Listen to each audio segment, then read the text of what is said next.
పీఎఫ్లో service history వల్ల చాలామందికి బీజీవీలో jobs పోతున్నాయన్నమాట.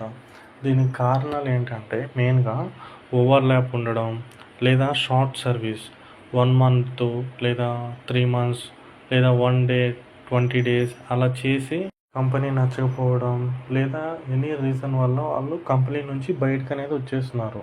అయితే కంపెనీ వాళ్ళు రిలీవింగ్ లెటర్ ఇవ్వడం లేదు. దీనివలన వాళ్ళకి డాక్యుమెంట్స్ లేవని చెప్పి బీజీవీలో ఫెయిల్ అవుతున్నారనమాట.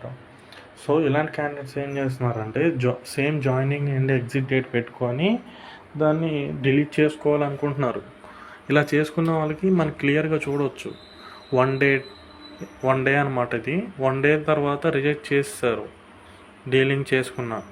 అలాగే 1 మంత్ చేసుకున్నా సరే రిజెక్ట్ చేస్తారు. కాంట్రిబ్యూషన్ అనేది ఉండడం వల్ల రిజెక్ట్ చేశారని చెప్తున్నారు క్లియర్గా.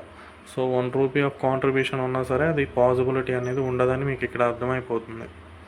సో కాంట్రిబ్యూషన్ లేకపోతే డిలీట్ చేసుకోవచ్చు కదా అని చెప్పి అందరూ విత్డ్రా చేసేసేసి ట్రాన్స్ఫర్ చేసి అప్పుడు మళ్ళీ దాన్ని డీలింగ్ కోసం అప్లై చేస్తున్నారు.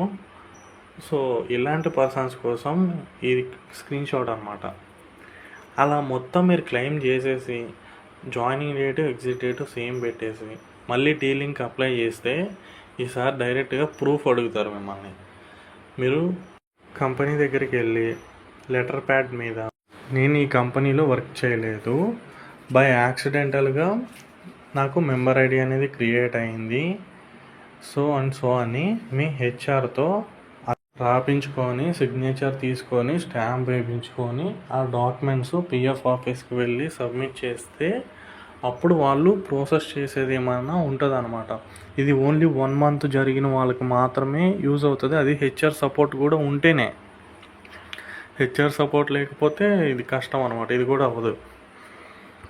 ఈ ప్రాసెస్ అనేది ఎవరికైతే ఫేక్ కంపెనీస్ క్రియేట్ అయ్యి కాంట్రిబ్యూషన్ కూడా జరిగిపోతుందో అలాంటి వాళ్ళకి, లేదా రెజ్యూమ్ ఇచ్చి కంపెనీలో వర్క్ చేయకుండా ఉన్న వాళ్ళకి కూడా ఇది వర్తిస్తుంది అనమాట. ఈ ప్రాసెస్ని లీగల్గా మీరే పిఎఫ్ ఆఫీస్కి వెళ్ళి ఎవరి డాక్యుమెంట్స్ సబ్మిట్ చేసి స్టెప్ బై స్టెప్ ప్రాసెస్ వాళ్ళు చెప్పినట్టు మీరు చేస్తే 100% మీకు ఇంకా డిలీట్ అవుతుంది అనమాట. ఇది ఓన్లీ లీగల్గా రిజిస్ట్రేషన్ అయిన కంపెనీస్కి మాత్రమే వర్తిస్తుంది అనమాట. ఇంకా కొన్ని ఫేక్ కంపెనీస్ సర్వీస్ ఇంక్రీజ్ చేసుకోవాలని యాడ్ చేయించుకుంటారు చూసారా, అలాంటివి చేస్తే మాత్రం యూఏఎన్ఏ బ్లాక్ అయిపోతుంది. అలాంటివి మాత్రం పెండింగ్ ఎట్ డిఏ ఇలా వెళ్ళిందంటే వాళ్ళకి అది ఫేక్ కంపెనీ అని తెలుస్తుంది, ఇంకా డిలీట్